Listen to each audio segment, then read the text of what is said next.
When I think about His grace, there's freedom, something like a woman praise. I'm grateful for the loving that you gave. It's so amazing. No matter who we are, we know you'll never change.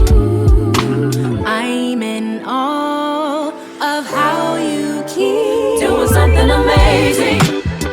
He's always a way, doing something amazing. Because of His grace, doing something amazing.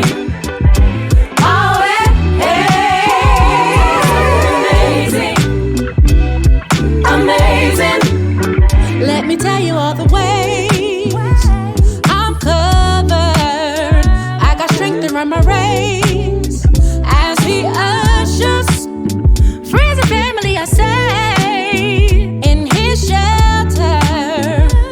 No matter where I turn, there's blessings in my face.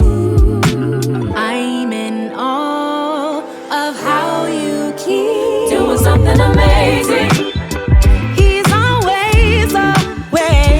Something amazing. Because of His grace, doing something amazing. Oh, amazing. He's always doing amazing. Something amazing. Grace, unending love, never failing peace, overflowing hope to keep flowing. That's unending love, never failing peace, overflowing hope to keep going. If you've seen it done, changing the impossible to the greatest story told. All I am is nothing short of a miracle. I'm in awe, you're so amazing. Doing something amazing. He's always a way, doing something amazing. Because of His grace, doing something amazing. Oh, something amazing. Amazing. Doing something amazing. He's always a way, doing something amazing.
Shalom. Bapak Ibu, saudara-saudari jemaat yang Tuhan Yesus kasihi, salam sejahtera bagi kita semua. PHMJ dan Majelis Jemaat mengucapkan selamat datang, terutama kepada jemaat yang baru pertama kali mengikuti ibadah di Jemaat GKI Bethlehem Kuala Kencana. Apabila Bapak Ibu, saudara-saudari akan menetap di Kuala Kencana dan ingin mendapatkan pelayanan khusus atau mendaftar sebagai anggota jemaat GKI Bethlehem Kuala Kencana, dipersilakan menghubungi majelis tempat. Bagi jemaat yang akan menjalani cuti, disampaikan selamat cuti, dan warga jemaat yang telah kembali dari cuti disampaikan selamat datang dan selamat menjalankan tugas dan kerja. Warta jemaat hari Minggu tanggal 14 September 2025 disampaikan kepada Bapak Ibu Saudara-saudari jemaat sekalian bahwa jemaat yang mau mengisi pujian, paduan suara, vokal grup atau solo diharapkan mengambil bagian kursi di depan dan wajib melapor kepada majelis yang bertugas. Sehubungan dengan pelaksanaan program rutin tim musik gereja GKI Bethlehem Kuala Kencana serta sesuai dengan hasil keputusan sidang jemaat tanggal 23 November 2024 tentang pelayanan kantoria, telah diputuskan bahwa kantoria akan dibuka bagi seluruh jemaat GKI Bethlehem Kuala Kencana yang memiliki kerinduan serta bersedia untuk membangun komitmen terlibat dalam pelayanan. Untuk itu, bagi jemaat yang bersedia melayani sebagai kantoria dipersilahkan untuk menghubungi Saudari Nadia Waromi di nomor telepon 0821 3972 0617. Besar harapan kami kiranya Bapak Ibu Saudara-saudari dapat bergabung untuk mengambil bagian dalam pelayanan ini. Diberitahukan kepada Bapak Ibu jemaat sekalian bahwa dari urusan PSD MKP atau Program Urusan Perkembangan Sumber Daya Manusia Kebudayaan dan Penelitian GKI Bethlehem Kuala Kencana hendak melakukan program beasiswa pendidikan semester 2 tahun 2025 bagi yang pertama anak piatu atau keduanya dari keluarga kurang mampu di jemaat GKI Bethlehem Kuala Kencana dan Pospel Bukit Saitun. Kemudian anak ketua jemaat atau mantan ketua jemaat di GKI Bethlehem Kuala Kencana. Bantuan pendidikan akan diberikan tiap jenjang, yaitu SD 500.000 per semester, SMP 750.000 per semester, SMU 1 juta per semester, dan strata 1 atau S1 2 juta per semester. Untuk itu kami mengajak para jemaat yang memiliki kerinduan menjadi bagian dari orang tua asuh bisa menghubungi majelis jemaat atau ke koordinator beasiswa, yaitu Bapak Penatua Tohat Panjaitan pada nomor telepon 0812 8214 1412 dan juga bisa ditransfer ke rekening yang tertera. Flyer tentang program ini akan dibagikan oleh koordinator rayon lewat WhatsApp grup masing-masing tiap rayon. Informasi kehadiran jemaat ibadah Minggu 7 Agustus 2025 yaitu pada ibadah subuh yang hadir 36 orang, ibadah pagi 290 orang, dan ibadah sore 34 orang. Diingatkan kembali kepada Bapak Ibu Saudara-saudari jemaat bahwa setiap minggu keempat persembahan yang diberikan adalah bentuk persembahan natura.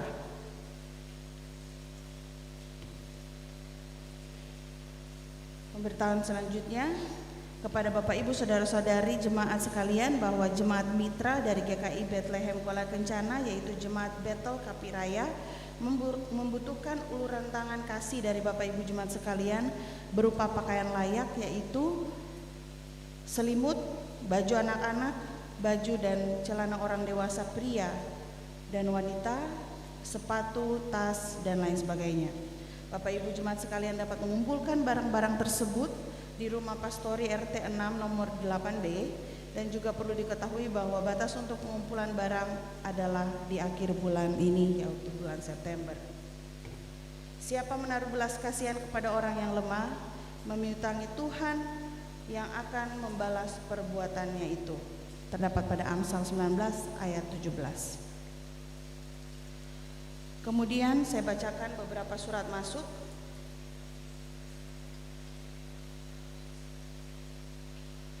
Yang pertama dari Badan Pekerja Klasis Mimika kepada PAMJ GKI Seklasis Mimika sehubungan dengan surat masuk tentang pemberitahuan Hari Doa Alkitab pada bulan September 2025. Terkait hal tersebut, Badan Pekerja Klasis GKI Mimika memberitahukan kepada PHMJ GKI Seklasis Mimika agar dapat menentukan satu hari minggu khusus di bulan September untuk diedarkan satu kolekte dan hasil pemberian jemaat disetor langsung ke Lembaga Alkitab Indonesia atau LAI Cabang Jayapura pada rekening Mandiri Cabang Jayapura tertera atau di nomor rekening Bank Kwa yang tertera.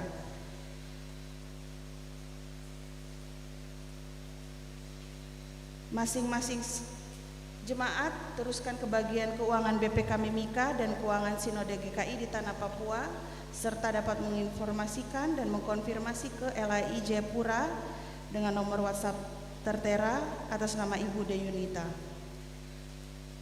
Demikian pemberitahuan dari Badan Pekerja Klasis Mimika. Yang kedua, surat masuk dari Panitia HUT ke-69 GKI di Tanah Papua kepada pelaksana harian Majelis Jemaat dan Jemaat GKI Bethlehem Kuala Kencana. Dalam rangka menyongsong perayaan HUT ke-69 GKI di Tanah Papua, lingkup Klasis Mimika, Panitia HUT mengajak seluruh jemaat mengambil bagian dalam mewujudkan tri panggilan gereja khususnya diakonia. Melalui surat ini dengan penuh hormat, Panitia mengundang dan mengajak 15 jemaat besar di lingkup Klasis Mimika, termasuk jemaat GKI Bethlehem Kuala Kencana untuk berpartisipasi dalam pelayanan diakonia ini. Hal ini didasarkan oleh keyakinan bahwa jemaat-jemaat besar memiliki kapasitas, tanggung jawab, dan kesempatan lebih untuk menopang saudara-saudara kita yang berada di jemaat pesisir Klasis Mimika. Adapun diakonia natura ini akan disalurkan kepada 4 jemaat pesisir, yaitu yang pertama Jemaat GKI Immanuel Kokonau, Jemaat GKI Evata Uta, Jemaat GKI Gedeon Kiliarma, dan GKI Bethlehem Kapiraya. Panitia mengharapkan agar seluruh dukungan natura dari jemaat yang terundang dapat terlebih dahulu dihimpun dan disatukan oleh PHMJ, dan selanjutnya hasil pengumpulan tersebut dapat diserahkan secara kolektif selambat-lambatnya pada tanggal 29 September 2025 ke Jemaat GKI Bethlehem Kuala Kencana. Jika membutuhkan penjemputan dapat menghubungi Ibu Mega Siburian sebagai PIC di 0822 8126 3133. Demikian surat undangan ini atas partisipasi aktif pelaksanaan harian Majelis Jemaat dan Jemaat GKI Bethlehem Kuala Kencana disampaikan terima kasih. Surat selanjutnya dari Panitia Sidang Jemaat tahun 2025 kepada PHMJ GKI Bethlehem Kuala Kencana dan seluruh jemaat guna menopang program Jemaat GKI Bethlehem Kuala Kencana tahun 2025. Secara khusus sidang jemaat tahun 2025, Panitia Sidang Jemaat memohon izin untuk melaksanakan pencarian dana berupa bazar yang akan dilaksanakan pada hari Minggu tanggal 14 September 2025 pukul 9 pagi atau setelah ibadah pagi. Ibadah kedua setelah ibadah ini bertempat di Gereja Bethlehem Kuala Kencana di halaman bagian luar.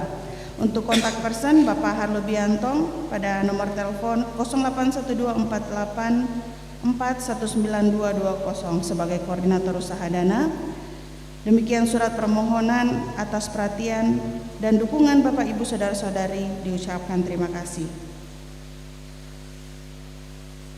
Kemudian surat masuk yang terakhir yaitu dari Panitia Bulan Bina Keluarga tahun 2025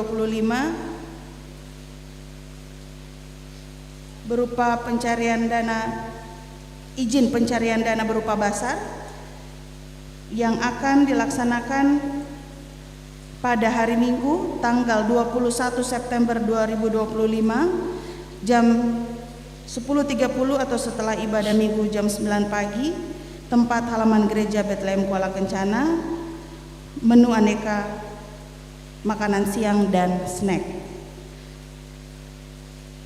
Demikian surat permohonan izin sekaligus mengundang Jemaat GKI Bethlehem Kuala Kencana untuk berpartisipasi dalam pencarian dana ini.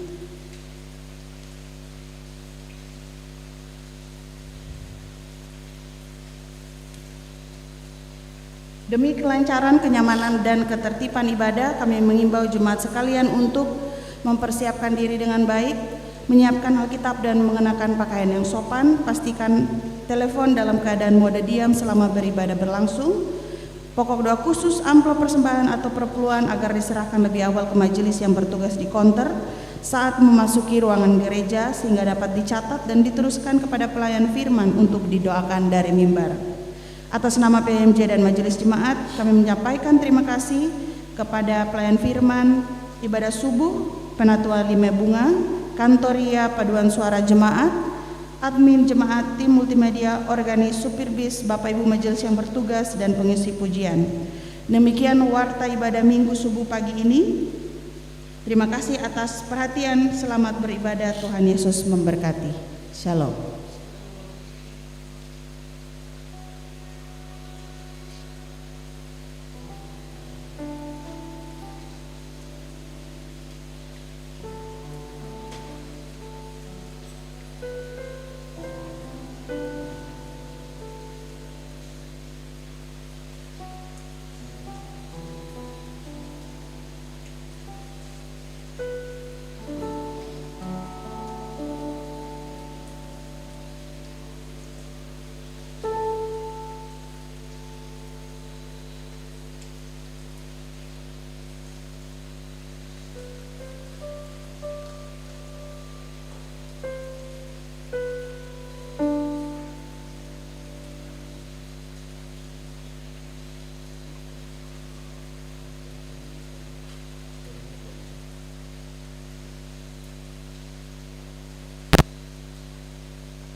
Shalom, selamat pagi.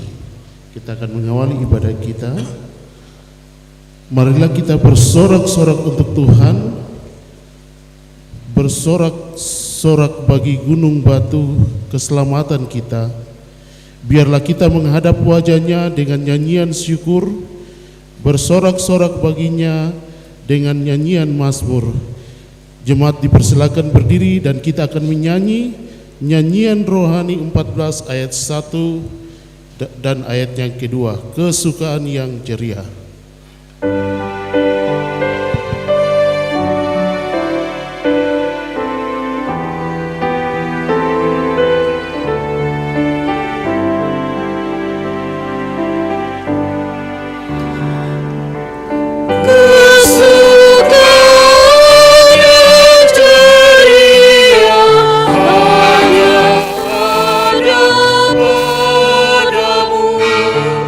Oleh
tidak meninggalkan perbuatan tangannya.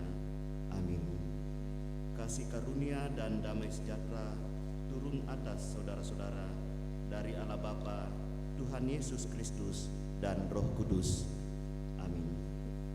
Masih dalam keadaan berdiri, kita menyanyi dari nyanyian rohani 9 ayat yang pertama, Hai kaum Tuhanku.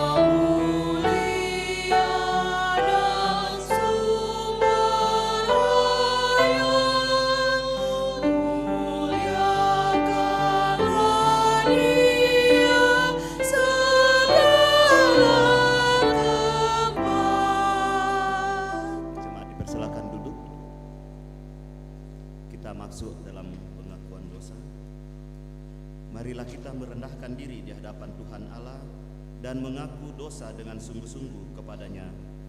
Tuhan itu dekat kepada orang-orang yang patah hati dan Ia menyelamatkan orang-orang yang remuk jiwanya. Mari kita berdoa.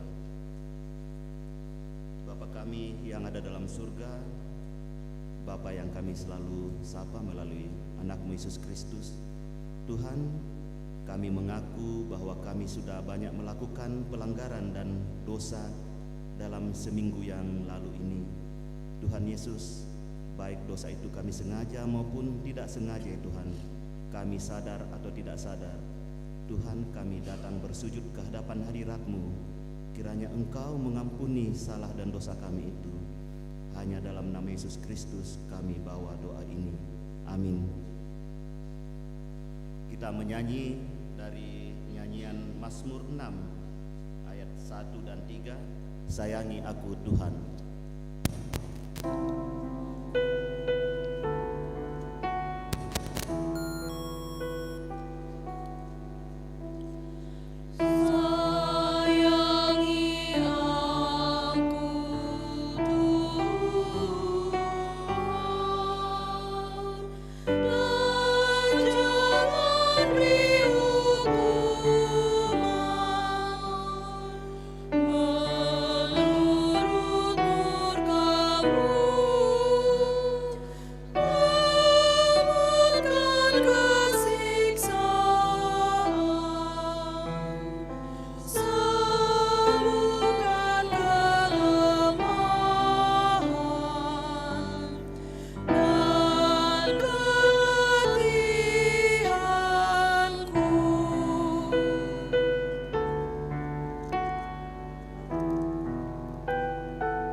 Dengarlah jemaat sabda Tuhan Yesus Kristus kepada semua orang yang sungguh-sungguh mengaku dosanya.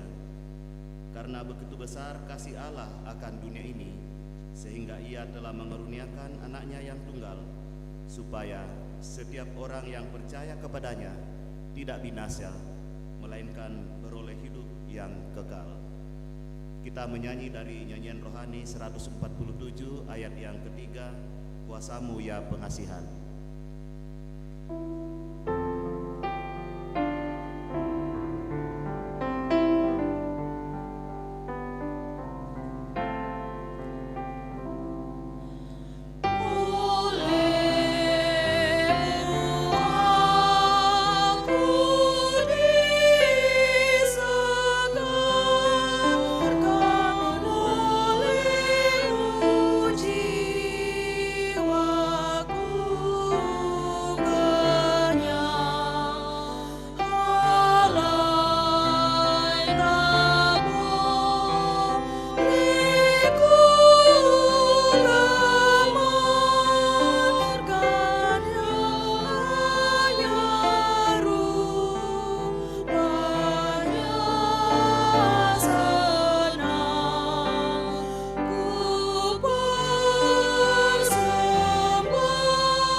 Tuhan, jemaat dipersilakan berdiri.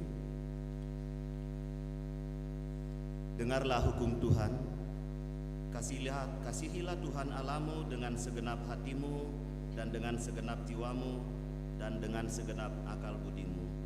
Itulah hukum yang terutama dan yang pertama. Dan hukum yang kedua yang sama dengan itu ialah kasihilah sesamamu manusia seperti dirimu sendiri. Pada kedua hukum inilah tergantung seluruh kitab Taurat dan kitab para nabi. Dari Matius 22 ayat 37 sampai 40. Jemaat dipersilakan duduk.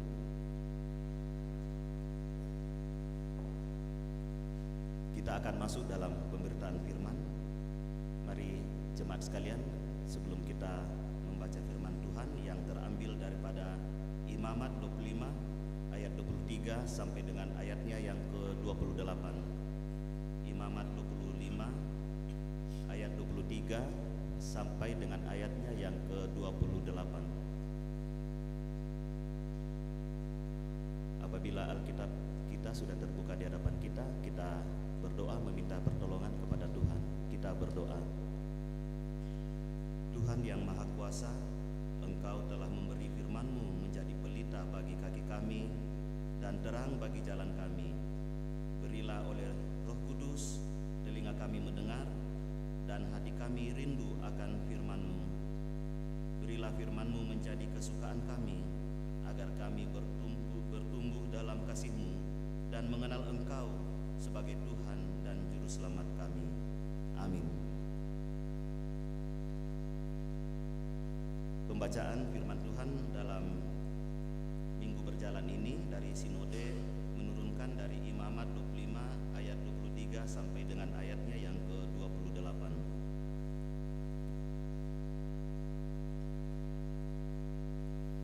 Saya akan membacakan firman Tuhan ini berdasarkan Alkitab terjemahan baru edisi yang kedua. Jemaat sekalian akan mengikuti dari Alkitab masing-masing.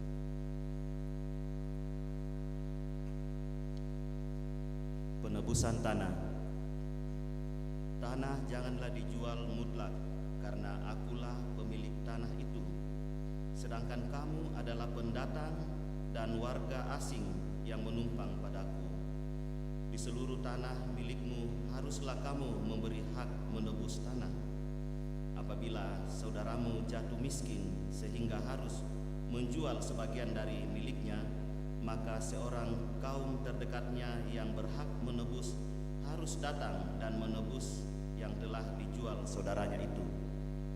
Apabila seorang tidak mempunyai penebus, tetapi kemudian ia mampu dan mendapat apa yang perlu untuk menebus miliknya itu, maka ia harus memasukkan tahun-tahun sesudah penjualannya itu dalam perhitungan. Kelebihannya harus ia kembalikan kepada orang yang membeli darinya, supaya ia boleh kembali ke tanah miliknya. Tetapi jikalau ia tidak mampu mendapat apa yang perlu untuk membayar kembali kepadanya, maka yang telah dijualnya itu tetap di tangan orang yang membelinya sampai pada tahun Yobel. Pada tahun Yobel tanah itu akan bebas dan orang itu boleh kembali ke tanah miliknya. Demikian pembacaan firman Tuhan yang boleh kita dengarkan pada saat ini. Dan yang dikatakan berbahagia adalah kita semua yang masih diberikan kesempatan oleh Tuhan untuk mendengarkan firman-Nya, terlebih apabila kita boleh memperlakukan dalam kehidupan kita setiap hari. Shalom. Ada sukacita pada subuh hari ini Bapak Ibu. Amin ya. Walaupun cuaca kurang mendukung, tetapi itu tidak menyurutkan kita untuk datang beribadah, menyembah kepada pemilik kehidupan kita, kepada pencipta kita pada pagi subuh ini. Dan dari Sinode menurunkan tema untuk minggu berjalan ini, yaitu dari Imamat 23 ayat 25 ayat 23 sampai 28 dengan tema penebusan tanah. Jadi sama dengan perikop dalam Alkitab kita, tema kita yaitu juga penebusan tanah. Jemaat yang terkasih di dalam Yesus Kristus, tema triwulan ketiga dari Sinode itu adalah sehati membangun mezbah penyembahan syukur kepada Allah. Dan dalam bulan September yang sementara kita jalan ini, di situ diturunkan dari Sinode yaitu penyembahan keluarga, di mana dalam bulan September ini kita menjalani bulan bina keluarga di seluruh GKI di tanah Papua, termasuk kita GKI Bethlehem Kuala Kencana yang sementara kita langsungkan sampai di akhir bulan September. Nah, untuk pembacaan kita pada saat ini dari kitab Imamat, menurut tradisi Kristen dan Yahudi diyakini bahwa kitab Imamat ini ditulis oleh Musa sendiri, di mana Allah menurunkan kitab Imamat ini bersama dengan Pentateuk atau kitab Taurat. Itu ditulis oleh Musa mulai dari Kejadian, Keluaran, Imamat, Bilangan, dan Ulangan. Itu diberikan Allah kepada Musa untuk disampaikan kepada bangsa Israel di Gunung Sinai. Kitab ini ditujukan untuk bangsa Israel, khususnya kepada Imam Harun dan anak-anaknya, kepada para imam waktu itu, dan juga kepada bangsa Israel, di mana kita ketahui di dalam kitab Keluaran bahwa Harun itu diangkat imam oleh Allah untuk bisa menyampaikan firman kebenaran atau aturan-aturan hukum-hukum kepada bangsa Israel melalui perantaraan Musa. Kitab ini ditulis sekitar tahun 15 sebelum Masehi, setelah 1 tahun kira-kira bangsa Israel keluar dari tanah perbudakan, dari tanah Mesir, sebelum masuk ke dalam tanah perjanjian atau tanah Kanaan. Jadi sebelum masuk ke dalam tanah Kanaan, Allah sudah memberikan aturan-aturan kepada bangsa Israel melalui Musa, supaya bangsa Israel ini menyembah Allah itu dengan baik dan benar, tidak menurut sesuka hatinya mereka. Karena pada saat masa perbudakan dalam perjalanan menuju ke tanah Kanaan ini, bangsa Israel penuh dengan sungut-sungut, penuh dengan ketidakpercayaan. Sempat mereka marah kepada Musa, apakah Allah itu benar-benar ada, sehingga Allah ingin agar bangsa Israel ini menyembahnya dengan baik dan benar, sehingga mereka akan terberkati. Jadi kitab Imamat ini menjelaskan kepada umat Israel tentang berbagai hukum, peraturan, perintah Tuhan, dan yang seharusnya umat Israel lakukan. Dan peraturan-peraturan itu merupakan pagar yang untuk melindungi umat Israel dari segala bentuk kekafiran. Jadi begitu sayangnya Allah sehingga menjaga bangsa Israel itu tidak keluar daripada kepercayaan yang sudah ditanamkan oleh nenek moyang mereka, dari Abraham, Ishak, Yakub. Mereka, Allah itu sangat mengasihi supaya apa yang Dia sudah janjikan kepada Abraham, Ishak, dan Yakub itu masih akan tetap dijaga untuk bangsa Israel. Sehingga Imamat 25 ayat 23 sampai 28 ini membicarakan tentang penebusan tanah, salah satu hukum atau aturan yang diberlakukan Allah kepada bangsa Israel. Nah, kalau kita melihat kata penebusan ini, di mana berasal dari kata tebus, yaitu tindakan membebaskan seseorang atau sesuatu dari perbudakan. Jadi ada sesuatu tindakan atau proses yang dilakukan untuk membebaskan seseorang atau sesuatu dari perbudakan atau ikatan dengan cara membayar suatu harga atau melakukan tindakan perbaikan. Jadi menebus itu berarti kita membayar sesuatu harga atau melakukan suatu perbaikan, sehingga orang itu terbebas daripada masalahnya, terbebas daripada hutangnya, terbebas daripada perbudakan yang dialaminya. Kita berikan contoh apabila mungkin Bapak Ibu pernah mengalami ketika orang tua kita atau nenek kita terdahulu menggadaikan tanahnya atau sawahnya, dan setelah itu tidak pernah ditebus sampai pada ketika kita mendapatkan berkat daripada Tuhan, kitalah yang menebusnya kembali kepada orang yang membelinya atau mengambilnya pada saat itu. Nah, itu bisa kita bayangkan bagaimana betapa bahagianya keluarga kita, betapa bahagianya orang tua kita ketika kita bisa menebusnya kembali.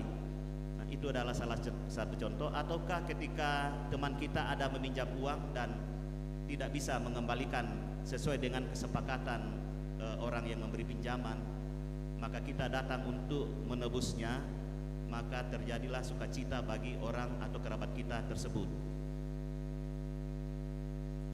Jadi jelasnya bahwa penebusan berarti mendapatkan kembali atau pembebasan dengan pembayaran suatu harga. Pada pasal ini bagian hukum Tuhan yang menetapkan bahwa tanah Kanaan adalah milik Allah. Jadi dikatakan di situ bahwa tanah Kanaan itu adalah milik Allah dan bangsa Israel itu hanya dititipi sebagai pengelola dari tanah itu. Bisa kita baca di ayat 23 tadi bahwa tanah itu adalah milik Allah, ciptaan Allah. Dan bangsa Israel itu adalah orang asing sendiri yang merupakan pengelola. Kenapa dikatakan orang asing? Karena mereka itu bertahun-tahun diperbudakan di bangsa Mesir. Dan ketika dia masuk untuk ke tanah Kanaan, dia dianggap sebagai orang asing lagi di situ. Karena semua itu adalah ciptaan Allah. Hukum ini melarang penjualan tanah secara permanen. Jadi dalam hukum ini dikatakan bahwa janganlah engkau menjual tanah tersebut. Jadi janganlah menjual secara permanen.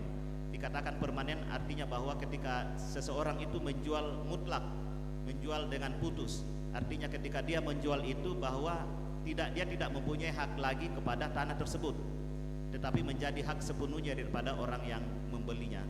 Nah, hal itu diingatkan oleh Allah bahwa janganlah menjual tanah itu secara mutlak atau secara putus. Kenapa? Karena Allah menganggap bahwa tanah itu adalah miliknya. Kita itu adalah sebagai pengelolanya saja. Ini bisa kita kaitkan dengan Kejadian 1 pasal 1. Di situ bahwa dikatakan pada mulanya Allah menciptakan langit dan bumi serta segala isinya. Jadi Allah lah yang menciptakan langit dan bumi serta segala isinya. Demikian juga dalam Mazmur 24 ayat 1, apabila kita membaca di dalam Mazmur 24 ayat 1 dikatakan, Tuhanlah yang empunya bumi dan segala isinya dan dunia serta yang diam di dalamnya.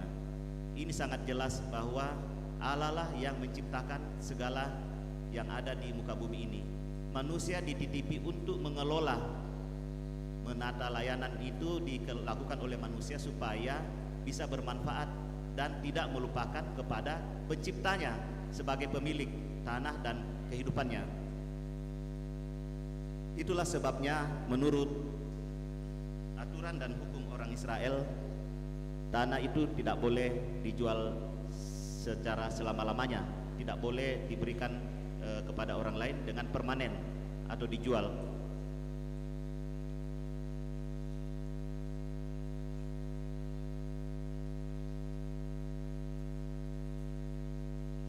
Itu barang siapa yang tidak mempunyai tanah akan kehilangan hidup.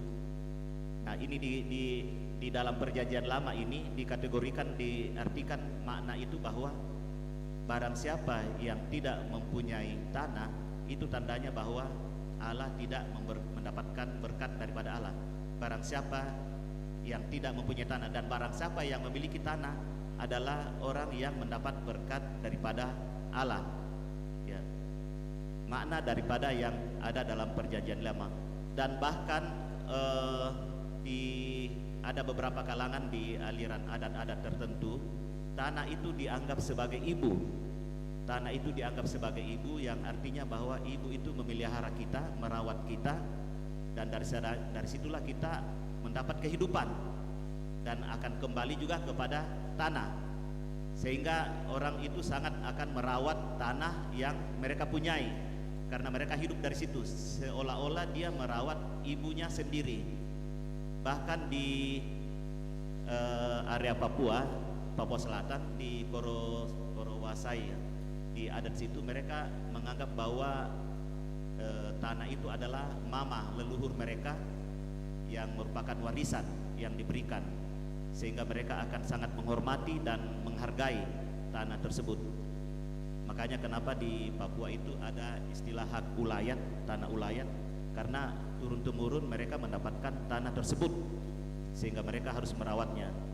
Nah, sayang sekali apabila masyarakat di Papua akhirnya lambat laun tersingkirkan hanya karena mereka menjual terus tanah tersebut. Sama dengan yang kita lihat di Jakarta di suku Betawi, mereka jadinya terpinggirkan karena mereka menjual tersebut tanahnya, sehingga pendatang-pendatang itulah yang banyak menguasai tanah itu. Nah, kenapa mereka menjualnya itu? Ya karena untuk saat ini karena faktor ekonomi, mungkin karena kemiskinan atau hal-hal yang untuk mereka bisa melanjutkan kehidupan ini. Nah, kita masuk dalam pembahasan teks pada pembacaan kita ini.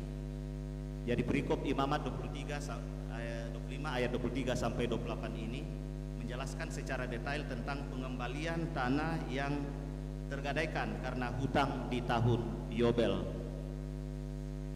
Pembacaan kita ini sangat erat kaitannya dengan pembacaan kita minggu yang lalu yang membahas tentang tahun Sabat dan tahun Yobel, di mana kita ketahui bahwa tahun Yobel ini adalah 7 kali kita menjalani tahun Sabat, sehingga 7 kali 7 49. Nah, di tahun ke-50 itu merupakan tahun Yobel, yang dalam bahasa Inggris biasa dibilang Jubilee, ya, tahun pembebasan. Tahun Yobel adalah salah satu tahun keagamaan dalam tradisi orang Yahudi. Secara sederhana tahun ini dikenal sebagai tahun ke-50 dalam bahasa Inggris Jubilee.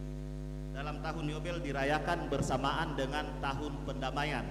Jadi dalam tradisi orang Yahudi itu tahun Yobel ini sama-sama dirayakan dalam tahun hari raya pendamaian atau Yom Kippur. Jadi mereka merayakannya itu bersamaan dengan hari pendamaian sebagai tanda kebebasan. Perayaan ini dibuka dengan hidupnya sangkakala atau trompet di mana-mana di tradisi orang Yahudi, yang tidak hanya menjadi tanda dimulainya perayaan, tetapi juga menjadi seruan pembebasan bagi budak-budak, termasuk pembebasan pada lahan pertanian. Dengan kata lain, bahwa tahun Yobel itu memberikan permulaan baru bagi orang-orang yang tertindas, orang-orang budak yang tidak memiliki tanah, yang sudah menggadaikannya atau menjualnya, itu akan kembali kepada miliknya masing-masing. Jadi akan ditunggu-tunggu oleh para budak maupun orang-orang yang berhutang, akan menikmati kembali apa yang mereka punya, apa yang kaumnya punya, sehingga tidak memutuskan kehidupan mereka pada saat itu. Peraturan ini dimaksudkan supaya milik kepunyaan itu jangan dikuasai oleh segelintir orang, atau kekayaan itu tidak terpusat kepada beberapa orang saja. Apa yang biasa membuat orang menjual tanahnya, termasuk pada saat bangsa Israel itu, adalah kemiskinan. Kemiskinan adalah salah satu alasan orang untuk menjual tanahnya.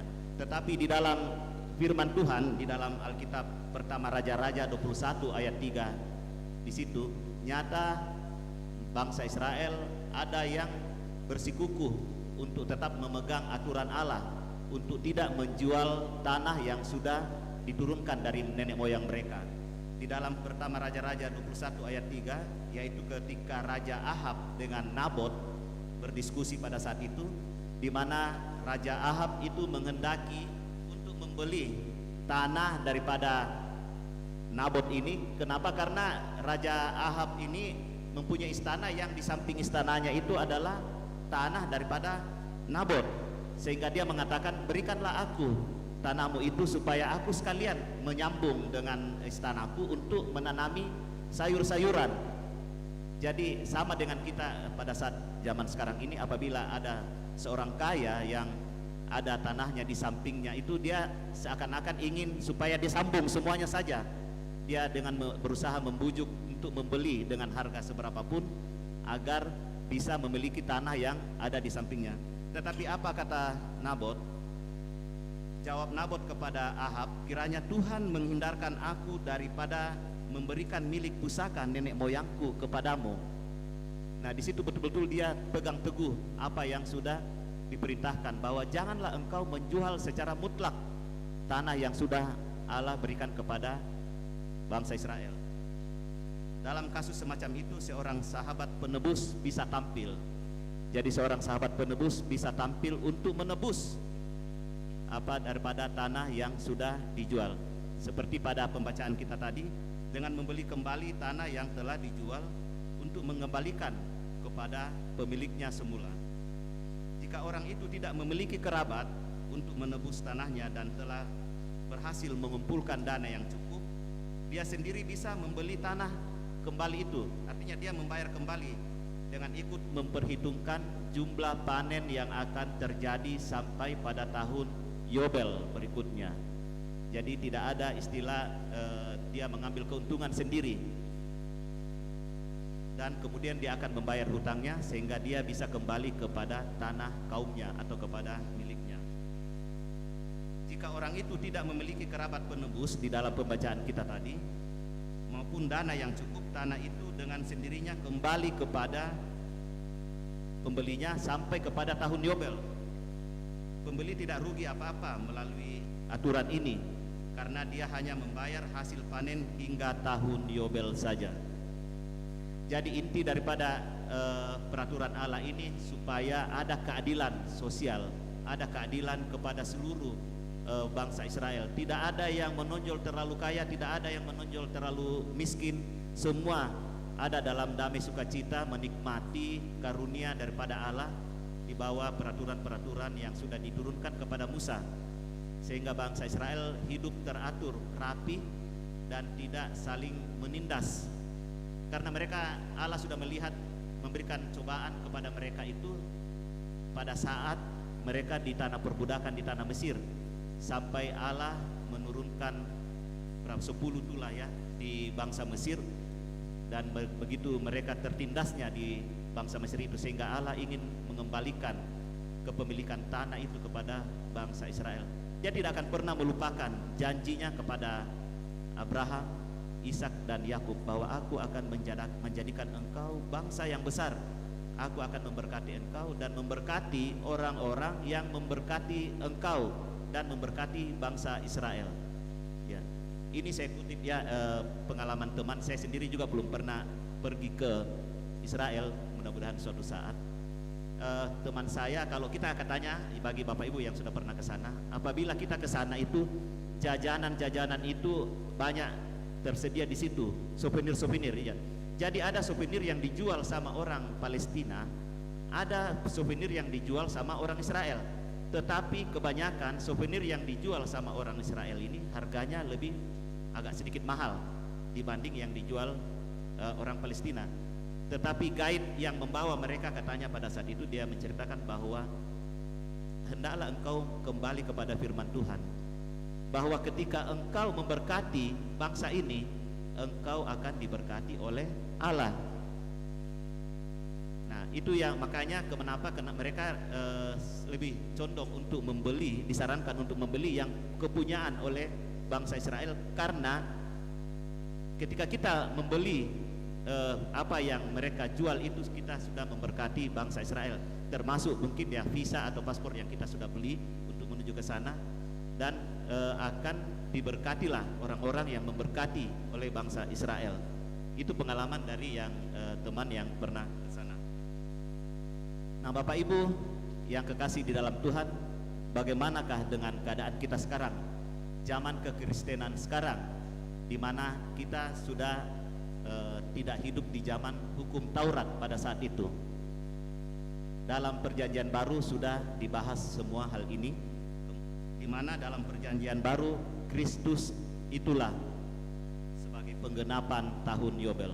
Jadi Kristus itulah dianggap sebagai, kita percayai bahwa itu penggenapan tahun Yobel. Melalui salibnya kita dibebaskan dari dosa yang membelenggu kita, di mana manusia itu sempat terputus hubungan antara manusia dengan Allah. Tetapi dengan kedatangan Yesus Kristus, menebus dosa kita itu. Dia mengembalikan hubungan itu antara manusia dengan Allah. Apabila Tuhan Yesus tidak ada, ya sia-sialah kepercayaan kita. Kita akan selalu dibawa kutuk dosa, kita akan selalu dibawa perbudakan dosa. Tetapi dengan kasih, jadi sekali lagi saya bilang, Allah tidak akan pernah meninggalkan kasihnya kepada manusia. Dia tidak akan pernah menyesali ciptaannya itu setelah air bah, di mana dikatakan dalam perjanjian lama itu bahwa aku tidak akan mengulang lagi kejadian air bah ini. Jadi dia kembali menyesali perbuatan Allah, kembali menyesali bahwa aku tidak akan melakukan lagi air bah ini. Aku menyayangi akan umatku, ciptaanku. Nah itu dengan menghadirkan Allah sendiri turun ke dalam manusia melalui Yesus Kristus, dan terjalinlah kembali hubungan manusia dengan Allah itu lewat pengorbanan Yesus Kristus di atas kayu salib dengan kematiannya serta kebangkitannya. Penebusan itu kita sebagai manusia yang sudah berdosa, kita akan ditebus dengan cuma-cuma, dengan kasih karunia. Kasih karunia Allah diberikan dengan cuma-cuma kepada kita, Bapak Ibu. Dosa kita itu diampuni. Tinggal dari kita, maukah kita menerima kasih karunia yang Allah sudah tawarkan di dalam Yesus Kristus itu. Alkitab memberikan penjelasan bahwa penebusan dosa adalah keadaan sebagai sesuatu yang dibeli lunas. Pernyataan ini bisa kita baca ya di dalam pertama Korintus 6 ayat 20. Pertama Korintus 6 ayat 20. Sebab kamu telah dibeli lunas, sudah dibayar lunas. Karena itu muliakanlah Allah dengan tubuhmu. Kita sudah dibayar lunas, muliakanlah Allah dengan tubuhmu. Kemudian di pertama Korintus 7 ayat 23, di situ juga dijelaskan kamu telah dibeli dengan harga yang telah lunas, dibayar. Karena itu janganlah kamu menjadi hamba manusia. Janganlah kamu menjadi hamba manusia. Tindakan ini diartikan sebagai pembayaran harga untuk membebaskan seorang budak. Artinya kita budak dosa untuk kembali kepada Allah. Dia menebus kita. Marilah kita hidupi kebersamaan kebebasan ini dengan syukur, dengan iman kepada Tuhan, dengan kasih, dan jangan lagi diperbudak oleh dosa.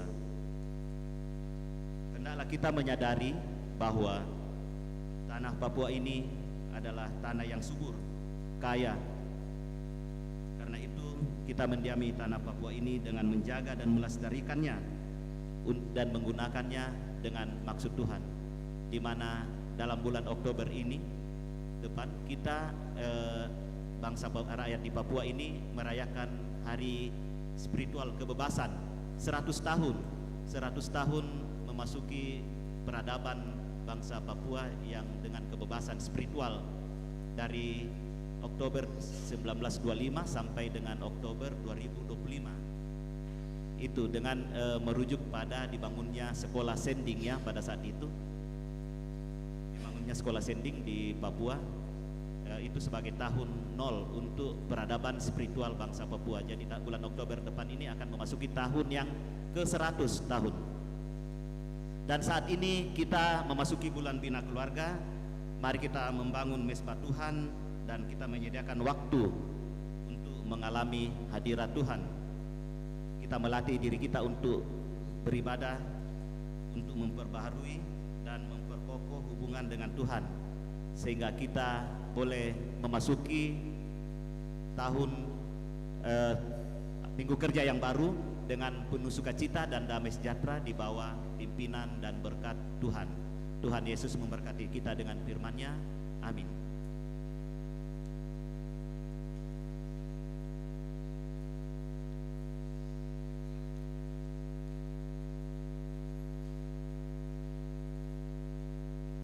Saya persilahkan solo dari PAM Kakak April untuk memuji Tuhan.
persembahan.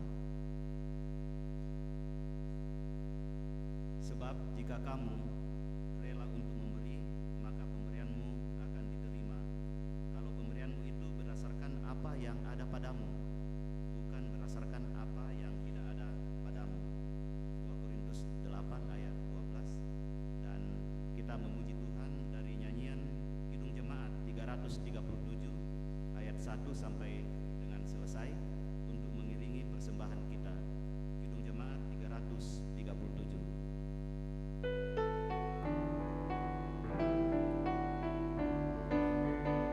Betapa kita tidak bersyukur, bertanah air kaya dan subur, lautnya luas, gunungnya megah, menghijau padang, bukit dan lembah.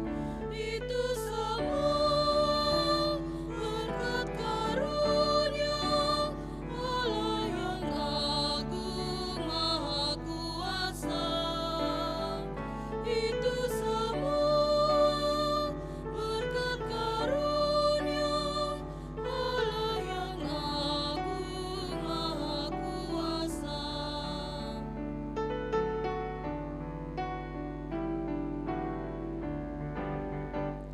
Alangkah indah pagi mereka, bermandi cahaya surya dan cerah. Di tingkap hijau burung tak henti, bunga pun bangkit harum berseri. Itu semua berkat karunia Allah yang agung maha kuasa. Itu semua berkat karunia Allah yang agung maha kuasa.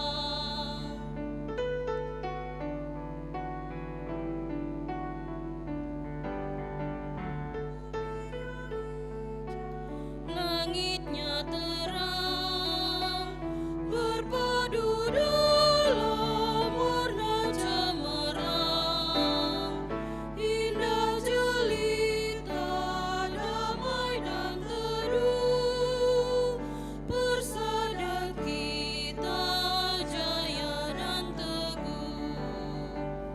Itu semua berkat karunia Allah yang agung maha kuasa.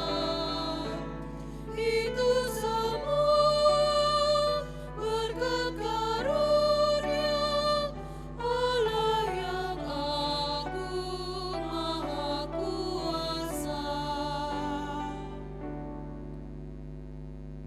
Jemaat yang dikasihi Tuhan Yesus Kristus, kita telah memberikan persembahan. Ada 4 kantong pundi dan juga 1 kotak program, 1 kotak diakonia dan 1 kotak aksi 10.000 pembangunan sinode.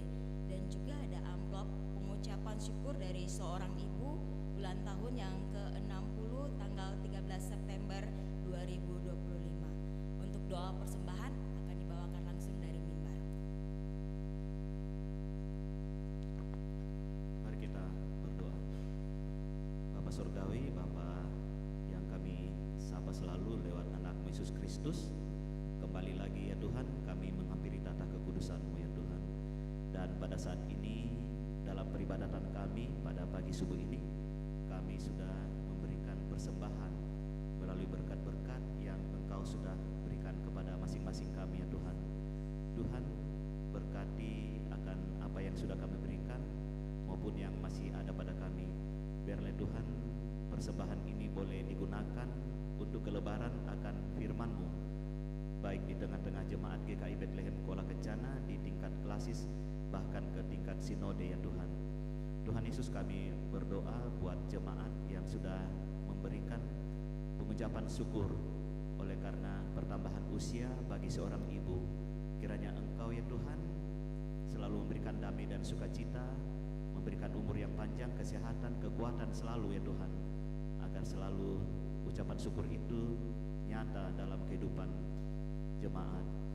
Tuhan Yesus, ampunkan salah dan dosa kami dan sempurnakan doa kami ini yang kami bawa hanya dalam nama Yesus yang adalah Tuhan dan Juru Selamat kami yang hidup. Amin.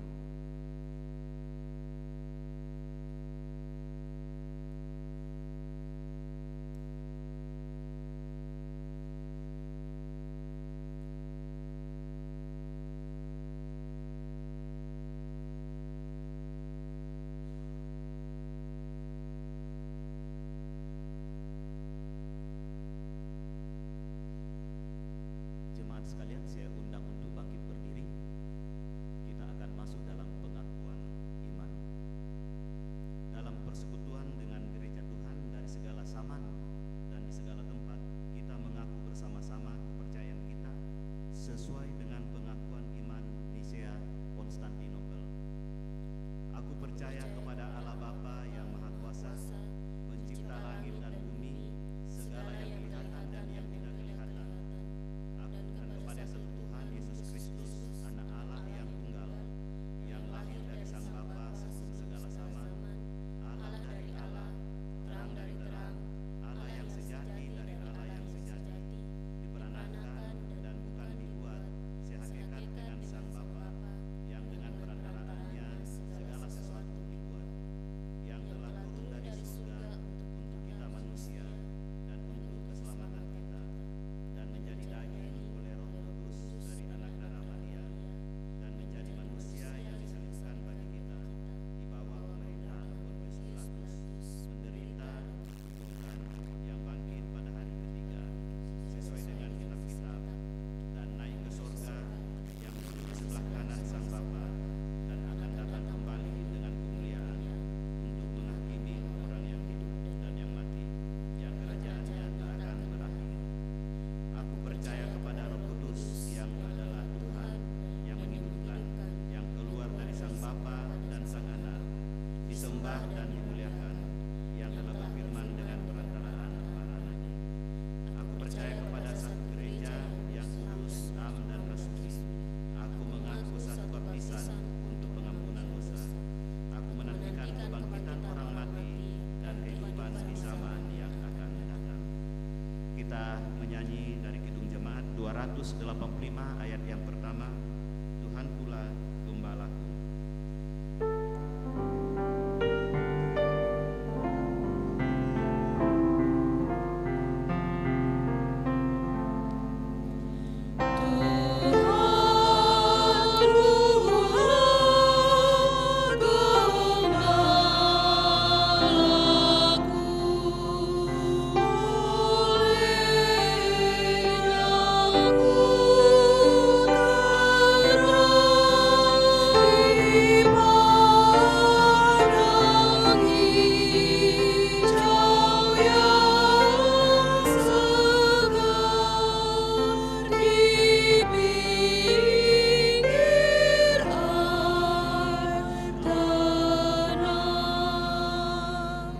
Jemaat persilakan duduk.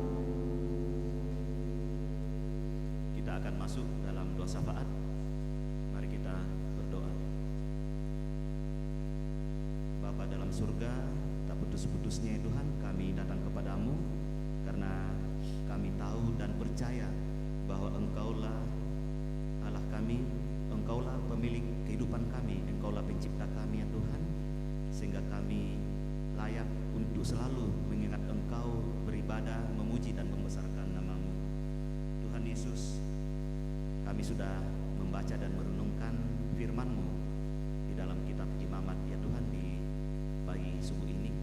Biarlah Tuhan kami boleh merenungkan bahkan memberlakukan firman-Mu ini dalam kehidupan kami, dalam kehidupan keluarga kami, dalam kehidupan berjemaat, dalam tugas pekerjaan kami masing-masing, dalam kehidupan pribadi, lepas pribadi ya Tuhan.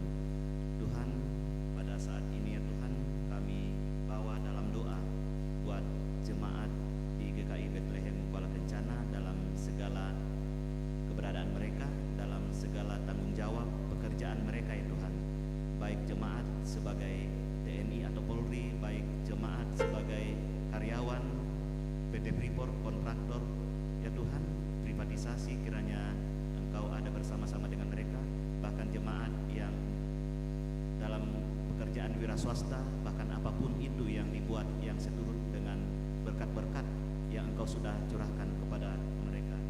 Kiranya Engkau senantiasa memberikan kekuatan dan kesehatan kepada jemaat sekalian ya Tuhan, sehingga mereka dengan penuh sukacita selalu bekerja menurut tanggung jawab yang sudah diemban kepada mereka. Tuhan Yesus, kami berdoa buat jemaat yang sementara mencari pekerjaan, kepada kaum muda ya Tuhan, biarlah Engkau ada bersama-sama dengan mereka, membukakan lapangan pekerjaan seturut dengan kehendak Tuhan sendiri. Biarlah jerih payah mereka tidak sia-sia ya Tuhan, dan mengetahui dan mensyukuri akan berkat yang Engkau berikan kepada mereka. Juga buat anggota muda yang sementara mencari pasangan hidup, kiranya Engkau juga menyertai mereka, sehingga suatu saat Engkau ya Tuhan menunjukkan kepadanya pasangan hidup yang sepadan ya Tuhan, sehingga nama-Mu saja yang dipuji dan dimuliakan. Tuhan Yesus, pada saat ini kami bawa dalam doa buat jemaat yang mengalami kelebahan tubuh. Kami berdoa buat Ibu Maria, Ibu Penatua Maria Jakadewa, kemudian Ibu Diana Mansdadipu, kemudian Ibu Uliyako, Oma Deda, Bapak Frans Kumbia, dan Oma Waromi ya Tuhan. Tuhan, kiranya Engkau hadir di tengah-tengah kehidupan jemaat ini yang mengalami kelemahan tubuh, mengangkat sakit penyakit yang dideritanya, memberkati obat yang diberikan oleh medis ya Tuhan, sehingga di dalamnya membawa kesembuhan sepenuhnya yang asalnya daripada Tuhan.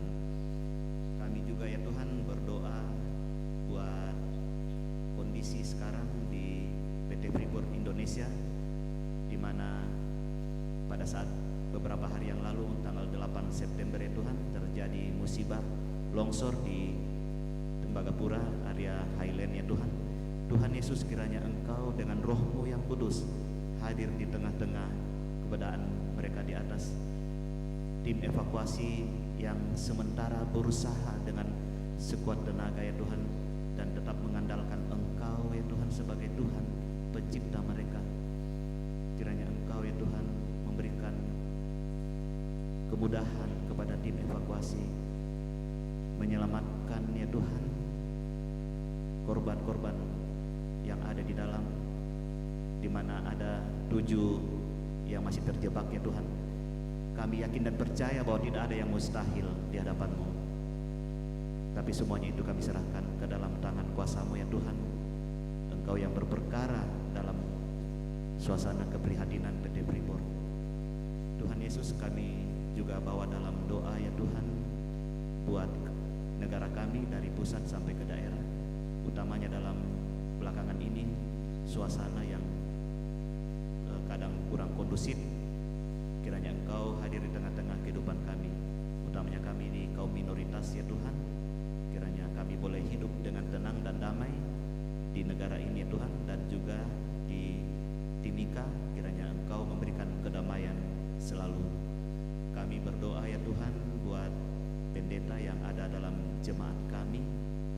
Kiranya Engkau memberkati Ibu Pendeta, Bapak Pendeta dengan keluarga, memberikan kekuatan dan kesehatan dalam menaburkan kebenaran firman-Mu di tengah-tengah jemaat ya Tuhan. Tuhan Yesus, kami juga berdoa buat para majelis, para pelayan-pelayan unsur ya Tuhan. Kiranya kami selalu tetap teguh dan setia untuk melayani Engkau.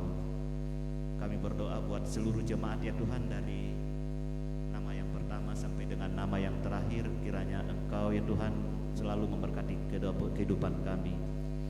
Tuhan Yesus, begitu banyak yang ingin kami sampaikan kepadamu, dan secara diam-diam jemaat-Mu menyampaikan dari hati masing-masing.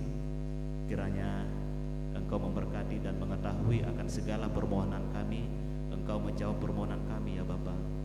Ampunkanlah salah dan dosa kami, dan sempurnakan doa kami ini, karena kami datang hanya di dalam nama Yesus Kristus yang adalah Tuhan dan Juru Selamat kami yang hidup. Amin. Kita menyanyi dari nyanyian rohani 153 ayat 1 dan 2. Di dalam ayat yang kedua jemaat dipersilahkan berdiri. Nyanyian rohani 153 ayat 1 dan 2. Ya Tuhan Rajaku.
Pergilah dengan sejahtera, kasih karunia Tuhan Yesus Kristus dan kasih Allah dan persekutuan dengan Roh Kudus menyertai kita sekalian dari sekarang ini sampai Maranatha. Amin.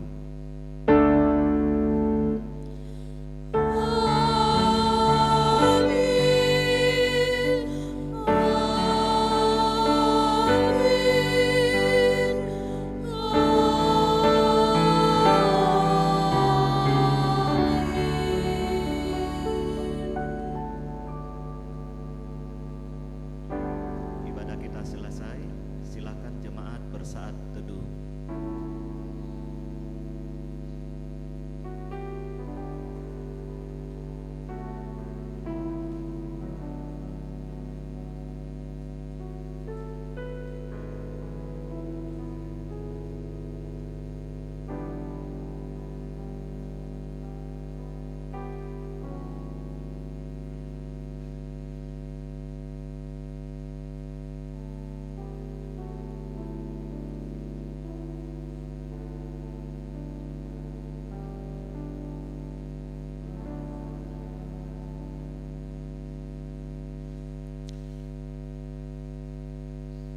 Setelah jemaat bersaat teduh, jemaat dipersilakan berdiri dan sambil berjabat tangan, dan kita akan menyanyi nyanyian rohani 119 ayat 1 dan ayat yang ke-7.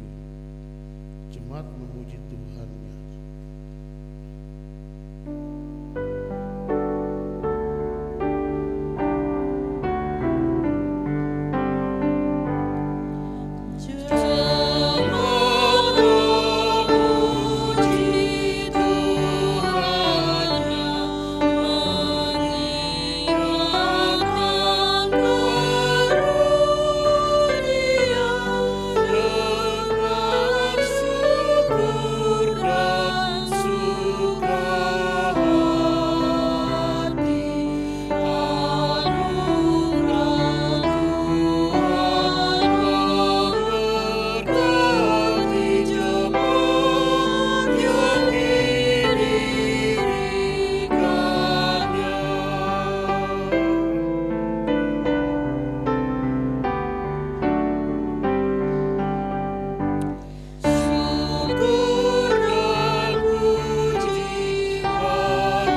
When I think about His grace, there's freedom, something like a woman praise.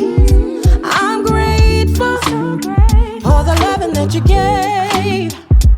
It's so amazing. No matter who we are, we know you'll never change. I'm in awe of how you keep doing something amazing. He's always away, doing something amazing. Because of His grace, doing something amazing. Oh,